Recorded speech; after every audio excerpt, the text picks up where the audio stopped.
Hi, and welcome to another episode of Couch2Couch, where we catch up with some of our customers and partners. We've been discussing insights and changes they're seeing in their company and industry, specifically at these interesting times we live in.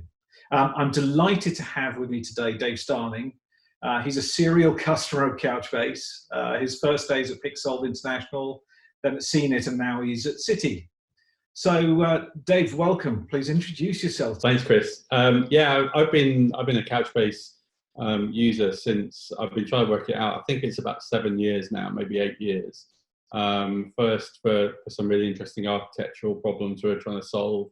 I think we were the first ones to look at Couchbase Mobile, as it was then, running on Raspberry Pis in theme parks, and it was it was fascinating to go through it then. And it was a real core part of the work we were doing at CNET, built from the ground up using Couchbase. So, I've been a long time customer, spoken at, I've lost count of how many of the conferences now, Couchbase London Live, Couchbase Connect, and so on. So yeah, it's good to be chatting with you guys again. Super. Thanks, Dave. So, Dave, you wear two interesting hats in your current role at Citi, working with the ventures team, helping incubate new ideas as part of D10X, if I pronounce that correctly, and then also working with one of the Citi Innovation Labs, developing new ideas, improving client experience.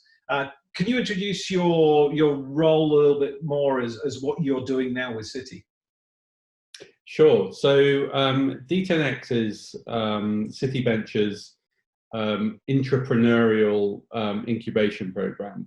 So as an incumbent bank, Citi is one of the largest banks in the world. It's an incumbent in what it does, and that leads to blind spots. Big enterprises have a ton of blind spots, and the D10X program is there to help identify them and look at resolutions to them. And so what we do is we allow people to come forward with a problem and a solution hypothesis, and say, we think there's an opportunity here to help improve life for our clients, either through increased liquidity, more efficiency, and so on. And on the Citi side, there's also an option of revenue, either indirect or direct revenue. It could be looking at people will pay us for this feature, or this helps reduce our risk profile, so our insurance premiums are lower, and so on. So there's a whole set of things that we do as part of that, using a very lean startup style process to incubate that. So I get involved in that quite early on the technology side, running the global architecture and development. So as part of that, we work on a very agile process, and there's a lot of prototyping, proof of concepts, and testing in front of customers for us to do. The second part is the innovation labs, of which we have one in London, where I'm based, but we also have one in New York, Belfast, Tel Aviv, Singapore, and Shanghai. So we're a global team, and that gives us the ability to have centers of excellence around certain types of technology, build skill sets, and bring people into the fintech space who haven't worked in fintech before. I've been with Citi for 3 months now and had never worked in fintech before, never thought I would work in fintech, but the idea and speaking to the folks at the Innovation Lab there really sold me on it. This idea of no, we're here to disrupt the way banks can work internally, to change those enterprise type processes, while still maintaining the compliance and regulation that we need to do as a bank. And the innovation labs help us build up these testing profiles with providers such as Couchbase, but also work with smaller startups, external fintechs. Citi Ventures itself will fund some of these, but we'll also help them with office space, providing access to us from a proof of concept perspective. But then also working with the wider fintech community to help bring ideas and excellence towards that. So it sounds like a great challenge you've given yourself, and And obviously, City being such a large organization, and you must have joined literally right at the start of the whole COVID-19 situation that we find ourselves in. What kind of requests for investment are you receiving? Do you see the opportunity lying? And then, as a result of this crisis, what problems have never sort of existed before that you're trying to tackle at the moment? Yeah, I think I got about 2 weeks of time in the office before the lockdown occurred, so it's been interesting.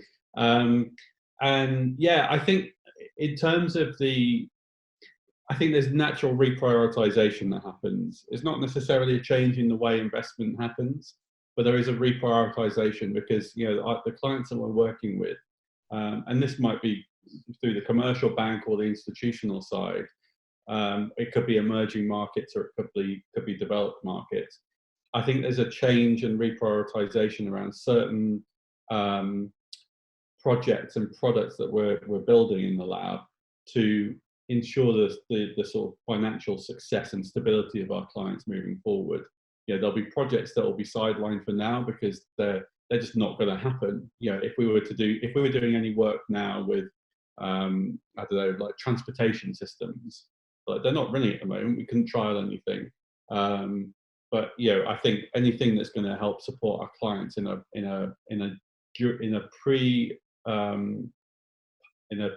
post-COVID lockdown situation, I think that's going to be the priority for us. Making sure that our clients are stable, happy, have liquidity. I think is our core priority.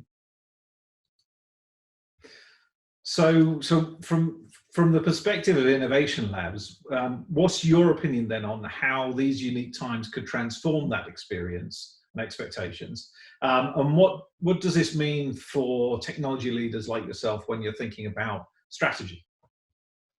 Well, I think one of the things that we always do certainly as part of D10X, but I think the lab as a whole, is getting in front of our clients, our users, and that's not going to happen right now. It's the same with hiring. I'm hiring a lot right now, and across either in New York or in London, and it's different. You can't shake someone's hand anymore and welcome them into the office. They can't see where they're going to be working, and it's different. I think from a client experience perspective, I think everyone's going to be looking at opportunities now where this type of situation can't happen again, or at least if it does, we're better prepared for it. So I think the experiences that people will have will be much more, let's say, remote friendly. I think one of the web trends a few years ago was mobile first, and it was offline first with Couchbase. So I think remote first ways of working will definitely be a core part of what we're looking to achieve in the future. I think the idea of us being able to talk to our clients face to face is something that we should do if we can, but if we can't, we work around it. And so from a strategic perspective, having those tools in place is really important. So virtual whiteboards, being able to use technologies like Zoom, and those sorts of things, I think, are going to be a core part of what we do. We're kind of relearning a lot of the ways we interact, a lot of the ways that we talk to each other. If we can't have video, and we're only on audio, you miss those non-verbal ways of communicating with each other, which is such a core part of what we do as human beings. And so I think making sure we can maintain that is going to be core, I think. How have you changed your operating rhythm to ensure that projects are not slowing down and systems are effectively continuing to run as best as they possibly can? Well, I think to an extent, City has an advantage, as do many organisations like City that have a global team. A lot of the team I work with is in Shanghai anyway, so we operate on quite different hours. And so I think we have a lot of those systems and rhythms and rituals and ceremonies in place anyway. But I think it takes rigor and it takes proactive communication and initiative from everybody to be able to make sure that we don't slip on anything. And I think to work effectively as a team, we have to over communicate to an extent. Whether that's making sure we have much more regular check-ins, and socializing in the same ways as well. You know, we had a lab's Zoom drinks on Friday. I sat in my garden, and other people were sat in their gardens, and we had a drink together, and yeah, it was good fun. And I think maintaining that is a core part. In a strange way, even though I joined City just and had 2 weeks of the in the office, in a strange way, it's actually brought the team closer together, because there's very much a, you know, to reuse the cliche, we are all in it together. And I think everybody's suffering in the same way. And I think the City's been really supportive of everybody's mental health in that regard. We got an email I think it was last Wednesday, from our global CEO, Mike Corbat, and saying, right, you've all been working super hard. You know, I think it's really important that our mental health is also maintained. Everybody take Friday off. And I was like, oh, that's quite nice. Yes, long weekend. And, you know, it's things like that, I think, really go a long way to sort of bring everybody together and recognize that the mental health of people is just as important as the success of the project and the client happiness that we strive for. So that's obviously interesting in such a large organization. You've obviously moved to City in February. You've been in a lot of sort of smaller startup organizations. You've now moved into such a huge organization like City. How's that transition been for you? It's been really interesting, and as you say, my last 2 companies, I think I was the first employee at my last one, and I think the third employee at CNET before that. And now I'm sort of employee number 200,000 and something.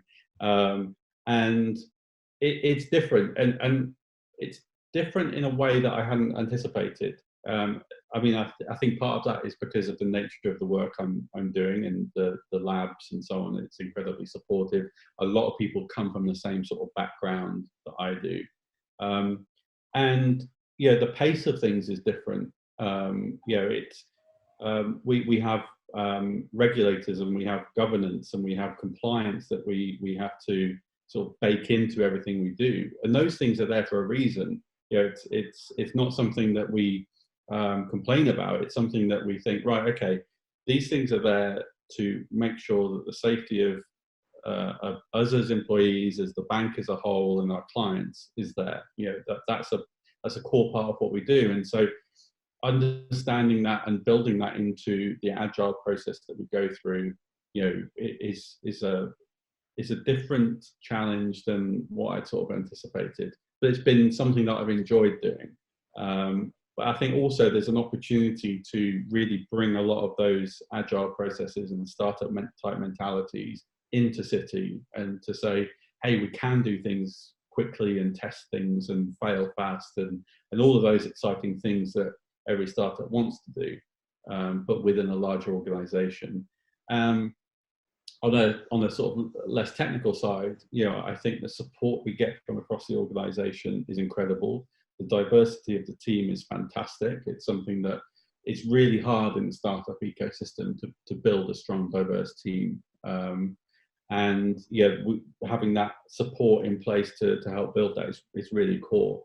And I think the other part is that I get a really strong sense that the senior managers and everyone sort of below them actually really care about their employees and what they're doing, and making sure that they're healthy and safe. And the core parts of all of that, I think, are a strong foundation that we can build from. Obviously, one of the things that you brought with you along the time that you've been obviously working with us is Couchbase. So you've used Couchbase NoSQL extensively in your career. You've delivered a bunch of high performance and complex applications. And obviously City has been also using Couchbase. We've got around about 20 applications and more opportunity, I believe, to sort of extend the usage of that. But why do you think NoSQL is providing or proving to be such a game changer for innovation? And what's your thinking on how you can utilize the technology in your labs? Yeah, so I think I've always this was always the case in the early days, and I think it for me it's all around being able to adapt and being agile and embracing change and not having to worry too much about things like schema changes. A lot of that really is around the agility that you get with the uncertainty of what you're building in a startup. And I think the same applies with the work that we're doing in the labs and with D10X, which is that we don't want to necessarily be building something that is going to go to production. We want to build something that can help us prove value and help us understand the problem better, so that when we do come to build it for production, we're ready and we're going in the right direction, and it will allow us to embrace a lot of the change that we want to bring to our clients and the opportunities that are there. So for me, NoSQL Couchbase is all about being able to embrace change and test things out, learn without the pain of going through schema changes, changing, how is this going to be a number that can be positive or negative? Well, actually it doesn't matter, because we can just bake that in from the get-go. It makes no difference. So it's a very agile friendly way of working. It's great to hear that. Obviously, coming from Couchbase, we like to hear that sort of endorsement. You must have gone through some of these fun times at a personal level. How's COVID-19 impacted your work, family, and your sort of social life balance? And what's your favourite new non-work experience that you've taken on board? Well, my girlfriend and I we've been quite lucky, actually. We bought a new house in January before the lockdown started, before it went all crazy, and we were going to spend the next year or so doing a lot of work to the house and getting things done. But being at home and being able to have people coming and doing work, a lot of the contractors that we're working with doing the flooring, the bathrooms, the kitchen, and so on, are still coming and working in a nice socially distanced type manner, but they're getting it done, and so we're able to be here and to facilitate that. And my stepson's homeschooling. He's trying to spend most of his time getting himself to play Minecraft or Roblox, but occasionally we get him to do some reading and writing.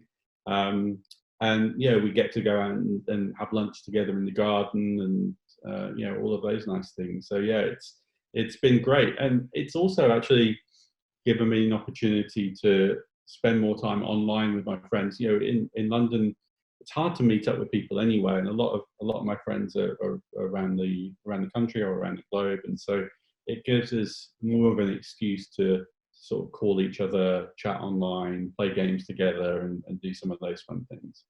Excellent. So going from, in essence, the software development world to the home development world is one of the big things that you've been doing. Well, super. Well, I think we sort of come to the end of our chat. It's been an absolute pleasure to catch up with you. So again, thank you very much for your time today, Dave. It's been an absolute pleasure. I hope everybody that watches this gets some good insights. Thank you very much for your time. Thank you.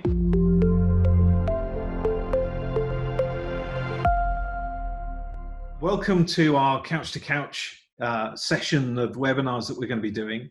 Obviously, we're living all in quite interesting times at the moment, and the big thing for us is keep communicating with not only our customers but also people that are going through these odd times with COVID-19 causing some fun and games. What we're doing as part of this series is helping understand how other companies are dealing with it, how other companies have been evolving their capabilities. And I've got the pleasure today of having Dimitri join us, and Dimitri will join us, explain his role inside the company at Revolut. But one of the great things about Dimitri, and congratulations, Dimitri, by the way, is FS Tech announced you as being the security product of the year this year, which is great, a great award to have, and you've been instrumental in doing that. So please introduce yourself to the audience. Hi, Chris. Hi, everyone. My name is Dimitri, and I joined Revolut in October 2017 to tackle card fraud. And in about 9 months, or just under a year, I built, with the help of my team, a system which we called Sherlock. So what is Sherlock? Sherlock is our machine learning-based fraud detective that continuously monitors our customers' card transactions. And when it notices a suspicious one, it blocks it. So in other words, I help our customers keep their money safe by building intelligent systems. Obviously, you've been developing this product over the last sort of year plus. You've got the awards now, which is great, and great recognition of the hard work you've been doing. And obviously, as organizations grow what they're doing with the technology, moving from that sort of CI/CD or agile approach to developing products, or even companies looking at even now concepts are coming up as low code. What are you doing, and how are you sort of getting yourself ready for sort of growth and taking on board those best practices? Before joining Revolut, I was fortunate to have experience working at 2 Fortune 500 companies, where I was able to observe this transition from the traditional waterfall approach to agile. But when I came to Revolut, now imagine, it's October 2017. All team members sit in one big room. Not only just one team member, but just the whole company sits in one big room. And there is no luxury of having scrum masters or project managers in your project. Everyone is working not because they have to or need to, but because they want to. They want to deliver great value, great product, and so on. So I was in the very same position. I started as a one-person team, having worked round the clock just to build Sherlock, driven by this desire to catch fraud. And it's just a few months ago, my team started to grow. It now consists of two additional team members, and we have to structure our work to make it more manageable, more visible to our management. And as a result, we've adopted something which emerged quite recently, which how I see it is beyond agile. It's the idea which was initially popularized by Eric Rice in his book, The Lean Startup. So the Lean Startup is all about learning what the market wants. And the iteration loops, the development iteration loops, go around build, measure, and learn. So in such quick iterations, we test if our ideas are valuable to the marketplace. And as a result, the speed with which we develop our products is just skyrocketing, I would say. So now, as my team keeps growing, I have to adopt some project management tools and so on. But nevertheless, this idea of build, measure, learn, the ideas of the lean startup are within Revolut quite strong, and I would say the majority of teams work in such a manner. There is always a place for waterfall, for agile, and for lean startup, depending on what projects you need to deliver. So how have your organization's working practices changed with the current COVID-19 and the isolation approach that most countries are now taking on board? What I must say is that I'm very grateful to our management, who at first made a clear statement that all employees who work from home should work from home and not from Starbucks, so that they would use the protected, secure Wi-Fi. And besides, everyone who needed additional equipment like monitors, like keyboards, they were able to order them for free to get them delivered to their homes. And given that, I would say that our work practices haven't changed much. And what I mean by that is that even before this crisis, at Revolut, we had a generous policy to work from home at least one time a week. And as a result, we were used to such kind of working manner. Not to mention the fact that Revolut has got offices all around the world, and we are used to delivering value with such distributed teams. The phase we are going through is quite challenging, but still we are doing great given everything that I have mentioned, all the work practices that we have adopted at Revolut. Great. So with that in mind, obviously some organizations are seeing significant peaks in their activity. Some organizations have seen obviously almost a turn off completely of activity. How are you set up for being able to deal with those peaks and troughs of activity inside your organization? Right. So the benefit of Revolut using cloud computing lies in the fact that we can quickly adapt to such peaks and troughs, as you have mentioned, Chris. So while developing products that are able to scale on demand is quite demanding, if I can say it like that, the benefit of cloud is that it takes literally almost nothing to spin resources up and down as we see fit. So the demand that we currently see, for example, in people making purchases at Tesco stores, which is quite understandable, according to the economists, it's no different to what Tesco experiences during Christmas period. So we have survived a lot of Christmas periods already.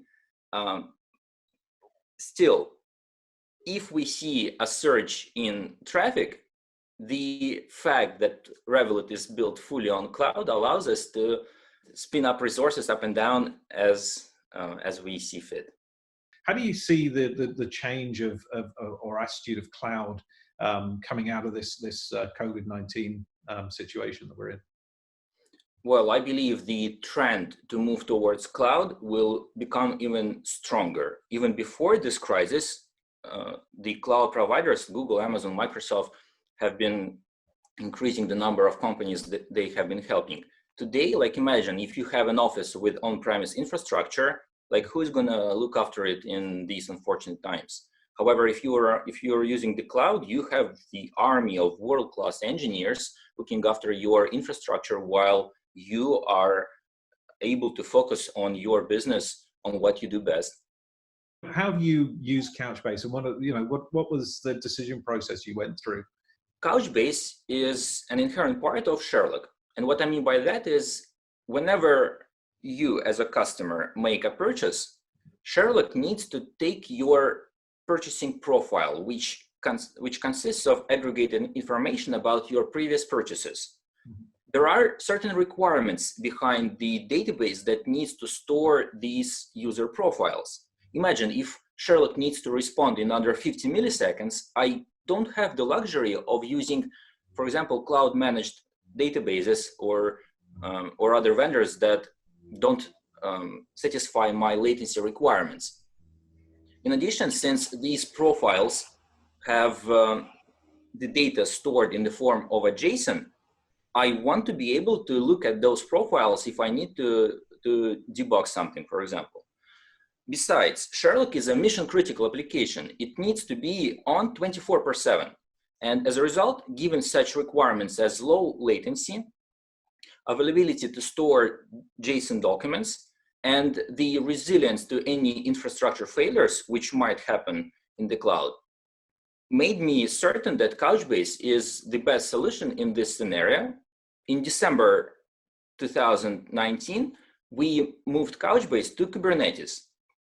As a result, having the Couchbase autonomous operator looking after this database with millions of users' profiles have allowed me to focus on building Sherlock, on improving it, and forgetting about managing the infrastructure underlying the database. If I want to increase or decrease the capacity of the database, all I need is just to change one single value in the configuration file, and the Couchbase autonomous operator takes care of everything else. So that's just the way to improve productivity while decreasing the costs and passing the savings on to our customers. Great. So it sounds like obviously Couchbase not only provides you with the database that allows you Sherlock to do its analysis fast, but also the operational tasks that the autonomous operator has provided for you. Changing the game or the conversation just a little bit. one of the things that people are concerned about is obviously there are people taking advantage of this situation. The fraudsters will find ways of trying to do social engineering, both on employees as well as your customers. How are you getting ahead of those sorts of things, or what is the process you're going through to try and identify those sorts of activities and help educate your employees and your customers better? Chris, you've touched a very important point. Like, while we are all living in this lockdown, in this crisis period, fraudsters probably live in some kind of other dimension.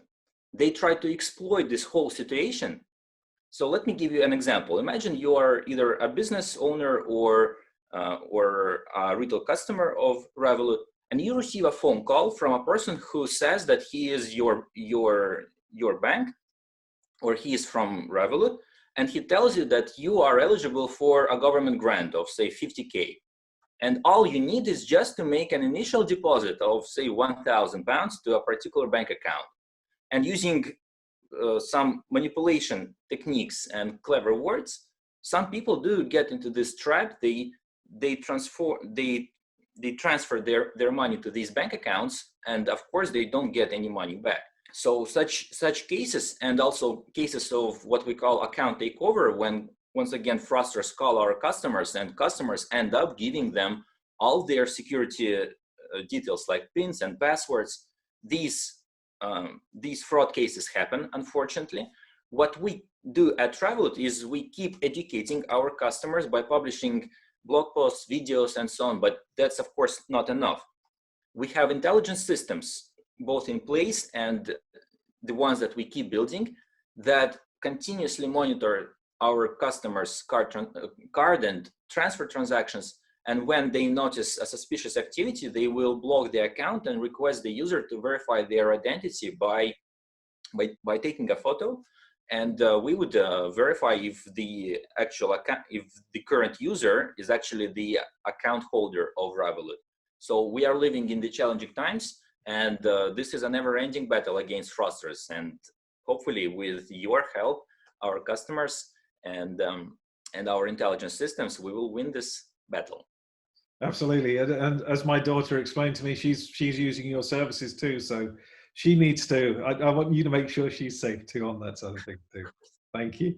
And then let's come to sort of a wrap-up question. This is more of, I suppose, a philosophical type question, and worthwhile just sort of putting out there as a concept. We're going to come out of this at some point. Are there new ways in which people are going to work compared to what people have been doing, over the last few weeks? That's indeed a very philosophical question, like thinking about the future, right? Even today, the best economists cannot predict how the future will look like, and they are quite hesitant to issue any forecasts because there are multiple scenarios of how this whole situation might evolve. However, what is definitely certain already today is that the world is changing.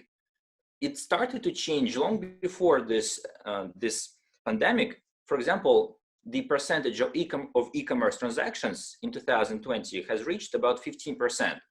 I'm pretty sure that during this time and after the crisis, the percentage of e-commerce transactions will just keep growing. So if you, as for example, a retail store owner, didn't have online presence, well, now is the best time. Now is the best time to find a way to help your customers discover you online. I see loads of innovation happening in education, in personal coaching programs. Like there are numerous of online classes in yoga, in tennis, and so on. The way our children are educated these days is also changing with the advancements in online education. So there are three things that I think are important to understand in the times that we're living in. Firstly, is that we have to be adaptable. We have to adapt to the changing circumstances, because even like Charles Darwin said, it's not the strongest nor the smartest species that survive, but the most adaptable. And to give you a practical example, like look at what General Motors and Ford are doing. They are and Tesla, of course, as well. They are transforming from manufacturing cars to manufacturing the ventilators. Yep. And the second item is that we have to keep innovating. The innovation aimed at increasing productivity is vital, especially at these times, to tackle the dip in the productivity resulted by this crisis.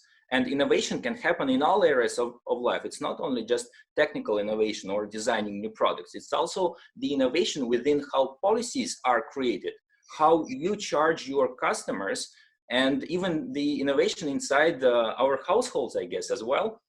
So, and the final point is that it's all about the mindset. It's all about understanding the factors that we can control and that we can't, and that the future is bright. There are so much resources available and so many problems to solve that any person willing to take charge and apply his or her knowledge to solving a problem has got no problem, because resources are abundant.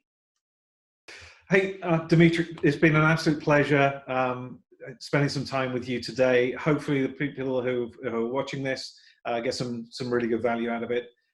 We'll be doing a series of these Couch to Couch sessions. So thank you very much for watching.